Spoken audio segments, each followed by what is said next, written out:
unindo nossos corações, entrelaçando nossas auras, esquecendo dos problemas da semana. Pede-nos a presença do mentor do lar, humildemente, e de todos que aqui estão presentes. E assim, nos ligando mentalmente com as correntes de higienização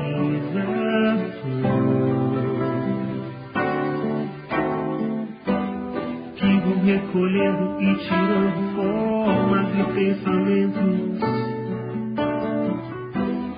e vão instaurando uma rede magnética, e tudo de negativo será levado para as colônias de tratamento, e tudo de negativo será levado para as colônias de tratamento. E assim vamos sentindo nossa casa toda limpa e purificada, e que nos acompanhe neste Evangelho Ricardo e Ismael. Dos anjos guardiões eu vou até Maria, encontro com seu filho fiel, e a Jesus eu peço que nos leve ao nosso Pai maior. Eu agradeço e quero que permita a ser o Evangelho só do amor. E assim seremos o seu Evangelho. E assim seremos o seu Evangelho. Vibrem pro Pai e pra Mãe, vibrem pro ar mais gentil, vibrem aos nossos irmãos e para o nosso Brasil, vibrem pro fervo e pro santo, vibrem o amor fraternal, vibrem por cada nação e pela paz mundial. Nestes momentos, elevemos nossos pensamentos a Deus, mentalizando a presença de nosso Senhor Jesus Cristo. Ele que nos ensina no seu Evangelho: onde estiver 2 ou mais pessoas reunidas em meu nome, eu estarei junto delas. E nós aqui estamos, reunidos em nome de Jesus, juntamente com os nossos mentores espirituais, anjos guardiães. Então tenhamos confiança, porque mesmo que nós ou eu esteja só fisicamente, temos todos nós a companhia de um espírito amigo, um espírito protetor, um espírito familiar, um mentor espiritual que nos ajuda na orientação que nós necessitamos. E quando paramos para estudar o Evangelho de Jesus, todos os espíritos que se interessam por esta mensagem de luz, por esta luz que nós acendemos dentro do nosso lar, vêm participar conosco, sob a orientação desses espíritos de luz, missionários da seara do Cristo. Elevemos então nossos pensamentos e vamos conversar com Jesus. Senhor, mais uma vez nos reunimos felizes, esperançosos e confiantes nas lições dessas palavras de vida eterna que Tu nos deixaste através dos Teus missionários. As lições que recebemos dessa doutrina maravilhosa, a doutrina consoladora, que os Espíritos de luz nos trazem. Te agradecemos, Jesus, esta oportunidade, esse acréscimo de misericórdia, e te pedimos que nos ajude na compreensão, que nós possamos assimilar no nosso mundo íntimo cada frase, cada expressão das palavras que sirvam para nós como um farol a iluminar nossos caminhos e também como um alimento para nos dar forças e caminhar nesta nossa estrada evolutiva. Obrigado, Senhor Jesus. A Tua paz permaneça junto de nós.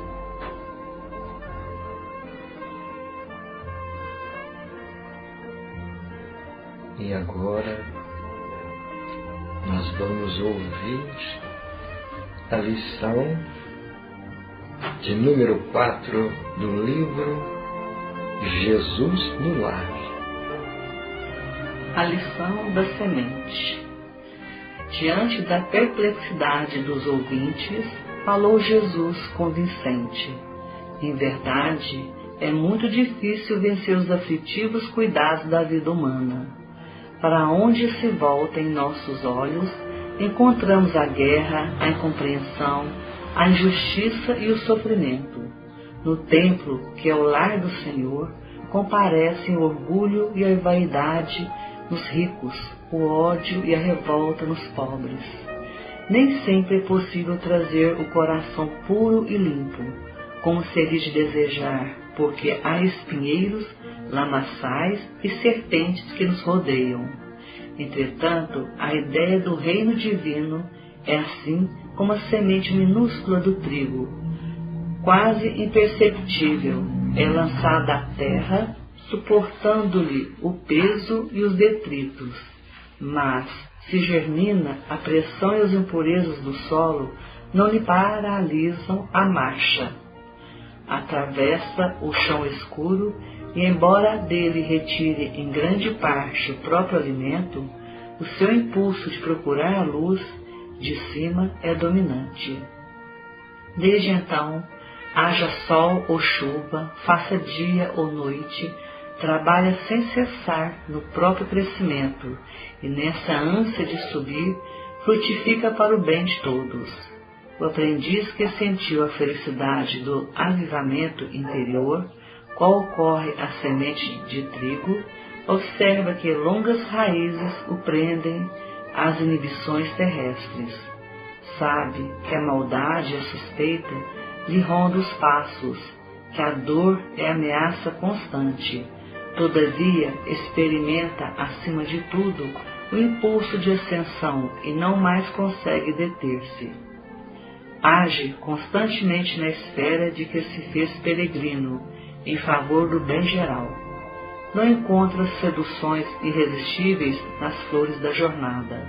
O reencontro com a divindade de que se reconhece venturoso herdeiro constitui-lhe objetivo imutável e não mais descansa na marcha, como se uma luz consumidora e ardente lhe torturasse o coração. Sem perceber, produz frutos de esperança, bondade, amor e salvação, porque jamais recua para contar os benefícios de que se fez instrumento fiel. A visão do Pai é a preocupação obcecante que ele vibra na alma de filho saudoso. O mestre silenciou por momentos e concluiu: em razão disso, ainda que o discípulo guarde os pés encarcerados no lodo da terra, o trabalho infatigável no bem, no lugar em que se encontra, é o traço indiscutível de sua elevação. Conheceremos as árvores pelos frutos e identificaremos o operário do céu pelos serviços em que se exprime. A essa altura, interferiu perguntando: Senhor, que dizer então daqueles que conhecem os sagrados princípios da caridade e não os praticam? A essa altura, Pedro interferiu perguntando: Senhor, que dizer então daqueles que conhecem os sagrados princípios da caridade e não os praticam? Esboçou Jesus manifesta satisfação no olhar e elucidou: estes, Simão, representam sementes que dormem, apesar de projetadas no seio dadivoso da terra. Guardarão consigo preciosos valores do céu, mas jazem inúteis por muito tempo. Estejamos, porém, convictos de que os aguaceiros e furacões passarão por elas, renovando-lhes a posição no solo, e elas germinarão vitoriosas um dia. Nos campos de nosso Pai há milhões de almas assim, aguardando as tempestades renovadoras da experiência para que se dirijam à glória do futuro. Auxiliamo-nas com amor e prossigamos, por nossa vez, mirando à frente. Em seguida, ante o silêncio de todos, Jesus abençoou a pequena assembleia familiar e partiu. Que maravilha, hein? Nem precisava de comentar, mas algumas palavras só para a gente refletir um pouco nesta semente. Quando ele mencionou as sementes que germinam na sua naturalidade, com o solo, seguindo o ciclo normal da natureza, e aquelas outras sementes que se demoram, que não se despertaram ainda para esse chamado divino. Isso aí, a maioria de nós temos isso conosco, não é? A maioria de nós temos essa dificuldade de assimilar esse chamado do Cristo, e a nossa semente fica na terra do nosso coração, esperando um momento para que possa ser germinar, né? Então, isso me tocou muito, porque, de certa forma, alguma época da nossa vida a gente se desperta com o chamado do Cristo. Mas há quantos e quantos anos, ou podemos dizer até milhares de anos, que Jesus está nos esperando o momento certo da nossa semente brotar e frutificar na terra do nosso coração, essa semente divina que é o Evangelho, a lição do amor. E hoje, graças a Deus, nós estamos em busca de fazer com que essa semente possa germinar dentro de nós. Isso me tocou muito, fiquei muito feliz com essa lição hoje. Agora nós vamos fazer a leitura do Evangelho segundo o Espiritismo. Hoje estaremos lendo o item 23 do capítulo 5. É uma mensagem de Fénelon, chama-se Os Tormentos Voluntários, na cidade de Lyon, em 1860. O homem está incessantemente à procura da felicidade que lhe escapa a todo instante, porque a felicidade sem mescla não existe na terra. Entretanto, apesar das vicissitudes que formam o inevitável cortejo desta vida, ele poderia, pelo menos gozar de uma felicidade relativa, mas ele a procura nas coisas perecíveis, sujeitas às mesmas vicissitudes, ou seja, nos gozos materiais, em vez de buscá-la nos gozos da alma, que constituem uma antecipação imperecível das alegrias celestes.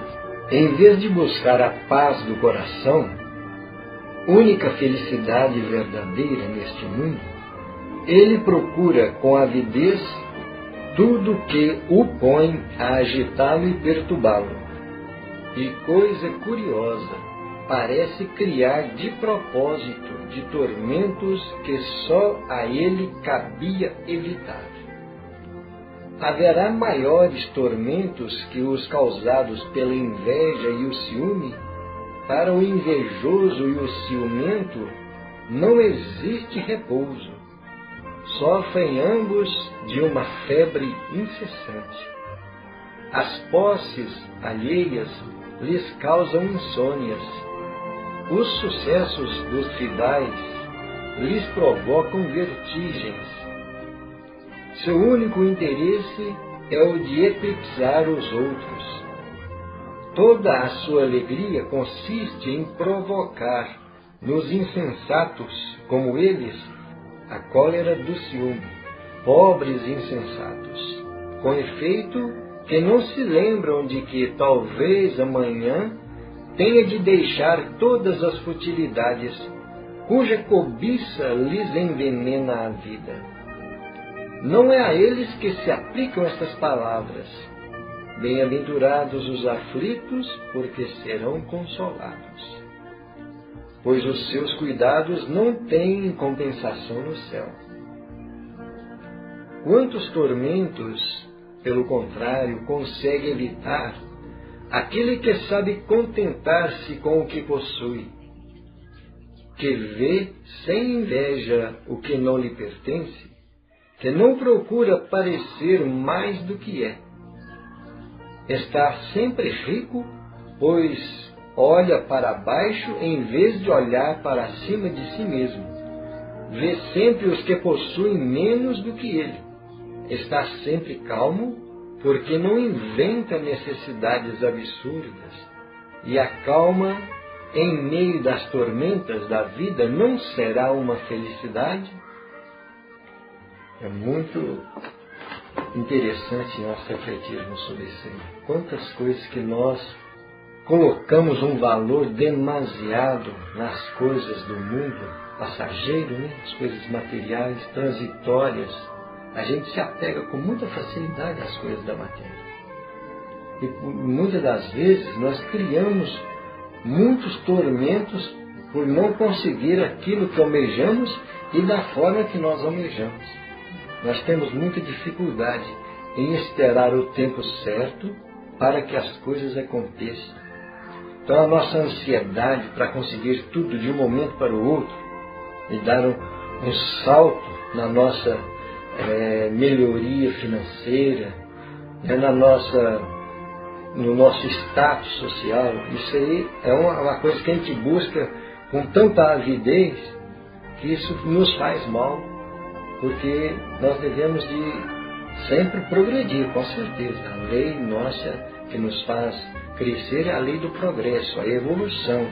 Mas nós temos que entender que temos que seguir uma escala natural da nossa evolução, mesmo no sentido material. Não é só no sentido intelectual e moral, também no sentido material. Nós precisamos de dar tempo ao tempo, mas perseverar na busca pelo trabalho, pelo aprimoramento, perseverante na nossa ideia. Se nós temos uma ideia de conseguir algo, algum empreendimento, devemos lutar por aquilo, mas com perseverança, com calma, com persistência, sabendo que aquilo vai acontecer um dia, mas não é de um momento para o outro. Então, o que nos maltrata é isso aí, essa ansiedade, essa busca exagerada e urgente pelas coisas materiais, né? Então, como ele diz aqui, de quantos tormentos a gente se previne, né? Se livra, sabendo se contentar com o pouco que Deus nos concede, entendendo que tudo que nós necessitamos, Deus coloca ao nosso alcance. Deus já nos provê de tudo aquilo que nós necessitamos. Então nós precisamos de colocar em ação todas as nossas forças, a nossa fé, a nossa confiança em Deus e a nossa confiança de que nós somos capazes, mas perseverar, sem querer de um momento para o outro dar um salto na nossa melhoria material. E pelo contrário, se nós buscarmos uma perseverança no conhecimento do Evangelho de Jesus, nós podemos dar um salto se nós deixarmos com que essa semente, esse ensinamento de Jesus, possa fazer luz dentro de nós. Aí sim, nós poderemos dar um salto na nossa evolução.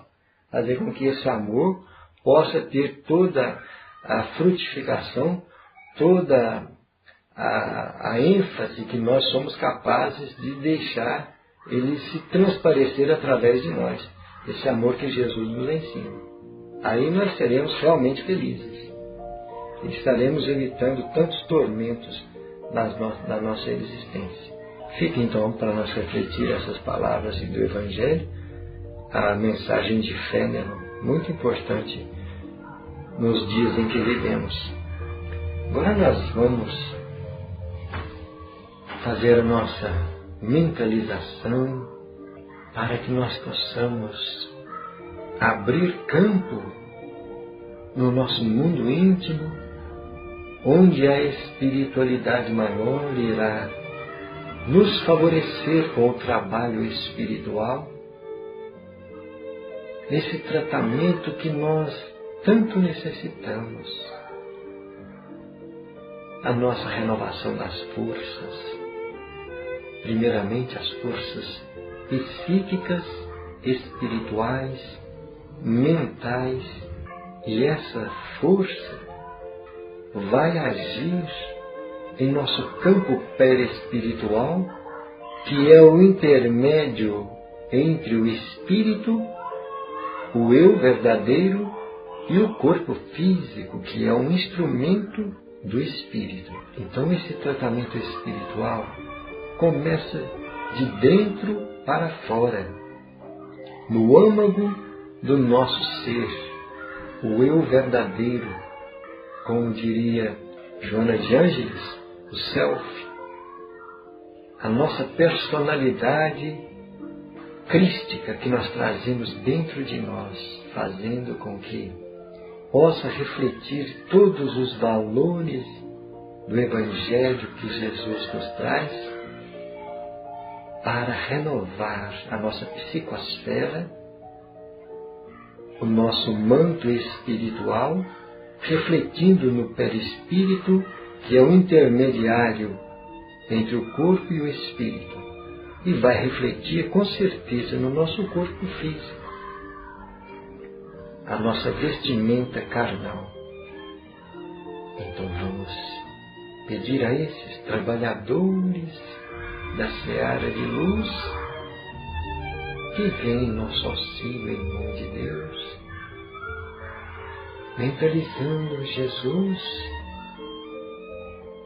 quando chamava a si todos os estropiados, os famintos, os sequiosos, todos aqueles escravizados pelas vicissitudes da carne, e dizia: vinde a mim, todos vós que sofreis, todos vós que vos achais oprimidos, eu vos aliviarei. Confiante, Senhor Jesus, em tuas palavras, queremos aproveitar a companhia desses espíritos trabalhadores, essas falanges curadoras, os espíritos esclarecedores, para nos ajudar em nossos momentos de fragilidade, a dificuldade que estamos tendo no tratamento para a nossa saúde física, o nosso equilíbrio orgânico, que os teus missionários conhecem as nossas necessidades. Por isso nós queremos, através dessa mentalização, abrir campo, dar oportunidade para que esses trabalhadores possam nos ajudar. E aproveitamos para envolver também que as nossas vibrações possam aconchegar a todos os que estão atormentados com doenças, aqueles que estão nos hospitais, aqueles irmãos que estão nos manicômios, nos sanatórios, nas clínicas psiquiátricas. Pedimos, Senhor, que esta luz possa envolver, refletindo nos corações e nos pensamentos desses irmãos necessitados. Pedimos pelos nossos lares, nossos entes queridos, nossos familiares, encarnados, desencarnados, e como nós sempre temos alguém para que nós possamos ajudar com a nossa prece, nós queremos envolver esta pessoa que está em nosso pensamento neste momento. Onde ela se encontrar, que ela possa receber uma centelha divina para confortar. Queremos envolver também as nossas crianças nessa algazarra, nessa alegria de participar de momentos felizes. Abençoa as nossas crianças, Senhor. Senhor Jesus, tua paz, o teu amor esteja constante conosco. Assim seja. Graças a Deus e louvado seja Deus.